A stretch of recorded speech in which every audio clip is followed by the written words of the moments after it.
इतना इतना ये महुआ का घूंघट है। ये दूसरा घूंघट सही है ना प्रभु जी? हाँ, ये दूसरा घूंघट। तीसरा घूंघट कई माताओं की बहुओं की आदत होती है, बार बार घूंघट में से ऐसे करती है वो।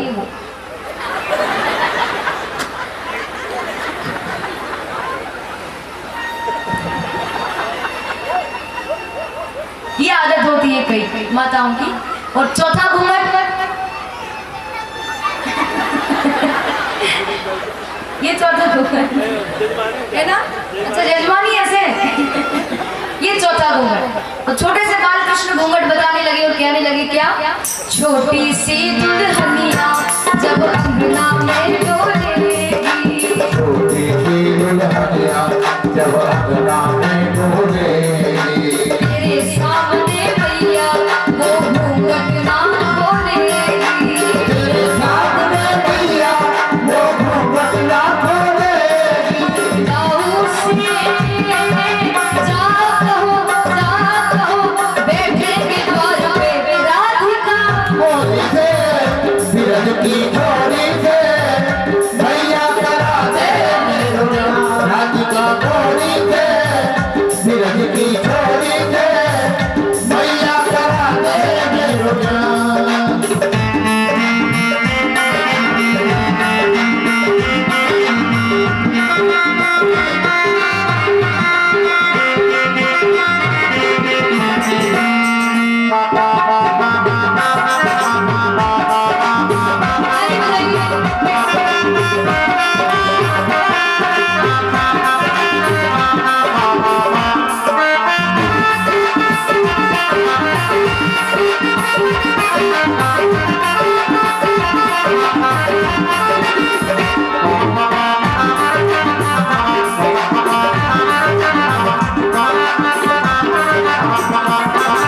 चंदन की चौकी पर मैया तुझको बैठाऊं, चंदन की चोटी पर मैया तुझको बैठाऊं, अपनी प्यारी राधा से चरण तेरे लगवाऊं, अपने प्यारी राधा से चरण तेरे लगवाऊं। मैया भोजन में बनवाऊंगा छप्पन प्रकार के राधिका, मोरी से बिरज की छोरी से भैया करा दे मेरा राधिका, मोरी से हो की छोड़ी से मैया करा दे राधिका, मोरी से बिरज की छोरी से भैया करा दे मेरा।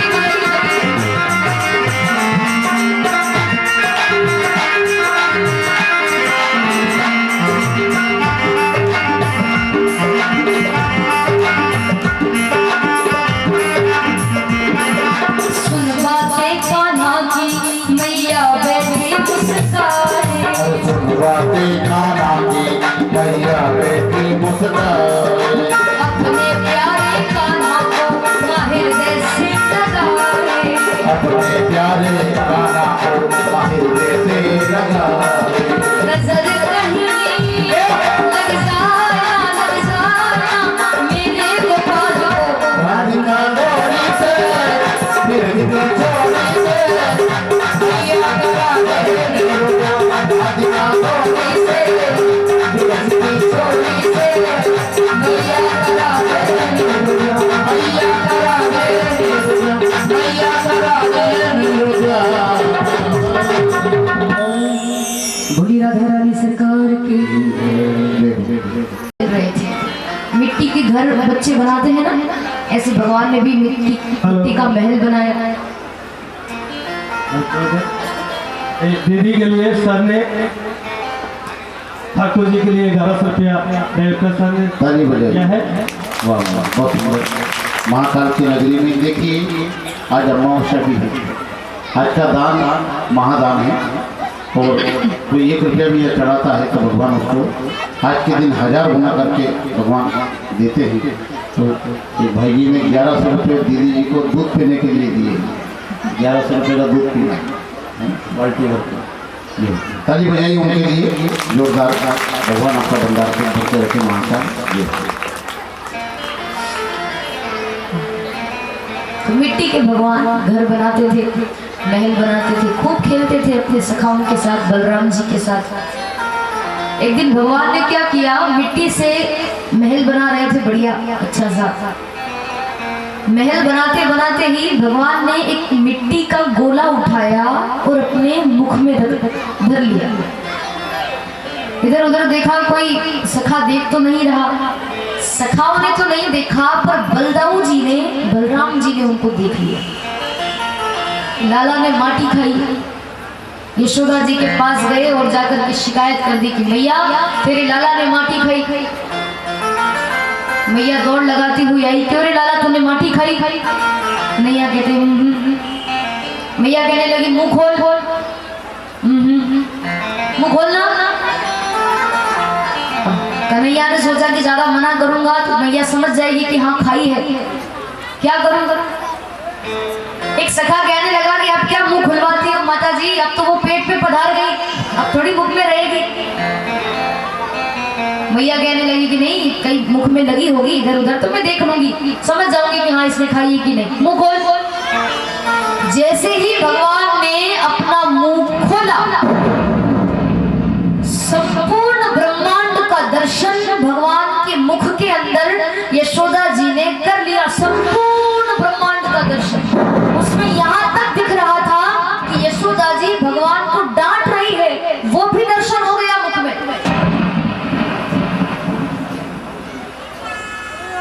और महुआ में जो भागवत हो रही है वो भी भगवान के मुख में दिखाई दे रही। जब मुंह खोला ना, संपूर्ण ब्रह्मांड का दर्शन भगवान ने कराया। बोली गोपाल कृष्ण भगवान की जय। ऐसी ऐसी लीला करते हैं भगवान। मैया विचार करने लगी, हे भगवान मैं ये क्या देख रही हूँ, ये मेरा लाला है कि कोई भगवान है? कन्हैया ने सोचा कि मैया को शक तो हो रहा है, यदि मैया समझ गई कि मैं भगवान हूँ तो फिर मेरी जो वो सेवा करती है, जो मुझे लाड़ प्यार करती है, वो कम हो जाएगा। भगवान को इतना लाड़ प्यार थोड़ी करते हैं हम जितना अपने बच्चे से करते हैं। बच्चा समझ करके यदि वो लाड़ प्यार करेगी तो अच्छा है, भगवान को कहाँ लाड़ प्यार कोई करता है। तो भगवान ने अपनी योग शक्ति को आदेश दिया कि जो भी मैया ने मेरे मुख में देखा है सब भूल जाए, ऐसी कोई युक्ति करो, कोई उपाय। तो ऐसा ही हुआ, मैया सब भूल गई, फिर भगवान को अपने हृदय से लगा लिया। उसके बाद में फिर एक दिन भगवान ने मैया से पूछा कि मैया ये बताओ, तुम्हें पूत प्यारा है, बेटा प्यारा है कि दूध प्यारा है? मैया कहने लगी कि मुझे तो तू प्यारा है, तू मेरा बेटा है, मेरा पूत है, तो मेरे लिए तो तू ही सबसे प्यारा है, दूध प्यारा थोड़ी है। कन्हैया बड़े खुश हुए कि चलो माँ इतना प्रेम करती है। उसी समय एक सखी आई, एक दासी आई, कहने लगी कि माता जी जो दूध आपने गर्म करने के लिए रखा था ना चूल्हे पर, वो तो उफन रहा है। उफनना समझते मतलब बाहर आ रहा है, बहुत ज्यादा गर्म हो गया, वो उफरने वाला है। तो मैया ने तुरंत कन्हैया को नीचे पटका और भागती हुई गई, पहले दूध को संभाला। कन्हैया ने इतना बड़ा मुंह फुला लिया कि अभी तो कह रही थी कि पूत प्यारा है और अब दूध का नाम सुना तो वहां भाग गई। बहुत गुस्सा आया कन्हैया। छोटे से कन्हैया ने एक पत्थर उठाया, मिट्टी का पत्थर, और वो पत्थर उठा करके बहुत बड़ी मटकी क्या मटका ही था वो तो, जिसमें बहुत सारा दही भरा हुआ था। और वो जो मटकी थी वो कोई साधारण मटकी नहीं थी, वो यशोदा जी के दादी सासू के जमाने की मटकी। उन्होंने संभाल कर रखी थी कि उनके जमाने की, उनके हाथ की है तो फिर संभाल कर रखो। तो वो बड़े ऊपर छत्ते पर ऐसे टंगी हुई थी। भगवान को गुस्सा आया तो एक पत्थर उठाया और एक इशारा ऐसा लगाया, पत्थर जैसे ही मारा मटकी फूट गई, जितना दही उसके अंदर था सब आंगन में फैल गया।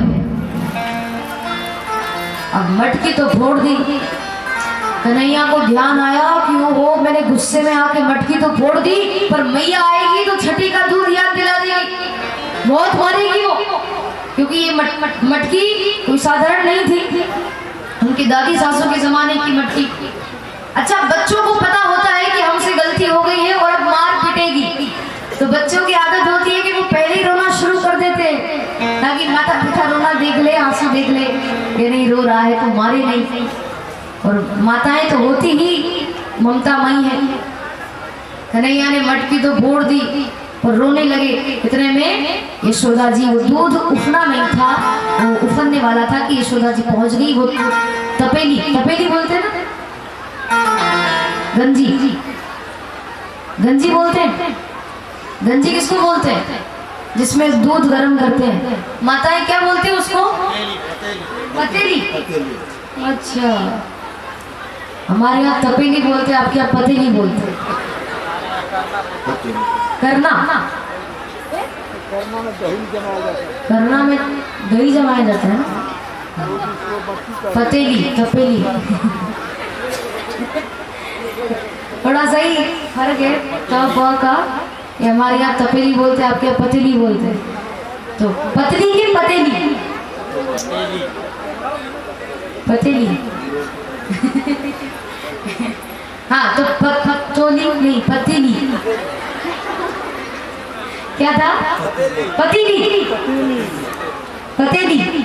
हाँ, पतेली जिसमें दूध गर्म किया जाता है। तो वो पतेली नीचे रखी और मैया दौड़ करके आई तो आंगन में पूरा माखन फैला हुआ पड़ा था। मैया समझ गई कि इसको गुस्सा आया और इस कन्हैया ने पत्थर मारा तो मटकी फूट गई। मैया हंसने भी लगी, पर मैया ने सोचा कि यदि मैंने हंस करके इस बात को टाल दिया तो मेरा बेटा बिगड़ जाएगा, कि माँ तो कुछ बोलती नहीं, तो इसको सुधारना पड़ेगा। मैं नहीं चाहती मेरा बेटा बिगड़े। क्या करूँ? एक काम करती हूँ, गुस्सा कर देती हूँ। अंदर से नहीं, केवल ऊपर ऊपर से गुस्सा दिखाऊंगी, ऐसा उसको लगेगा कि मैया गुस्से में है, पर मैं गुस्से में नहीं रहूंगी। ऐसा उसको दिखाती हूँ ताकि वो थोड़ा डर जाए। तो मैया ने छड़ी ले ली हाथ में, चांदी की छड़ी, और कन्हैया तो छुपे हुए थे। मैया ने देख लिया कि वहां छुपा हुआ है, तो मैया धीरे धीरे पास में गई। अरे कन्हैया दिख नहीं रहा, दिख नहीं रहा। कन्हैया ने देखा कि मैया ने देख लिया है, पर मैया नाटक कर रही है, और क्या पता पकड़ लिया तो छड़ी से मारेगी। बहुत डरने लगे वो, तो दौड़ लगा दी भगवान ने। जैसे ही दौड़ लगाई, छड़ी लेकर के पीछे पीछे यशोदा जी भी दौड़ लगाने लगी। मैया कहने लगी, रुक जा, तू कहाँ जा रहा है? अरे मैं 80 वर्ष की हूँ, मैं दौड़ नहीं पाती हूँ, तू इतना दौड़ लगाता है, रुक जा, कहाँ जा रहा है? अरे सब इधर देखो, इधर इधर।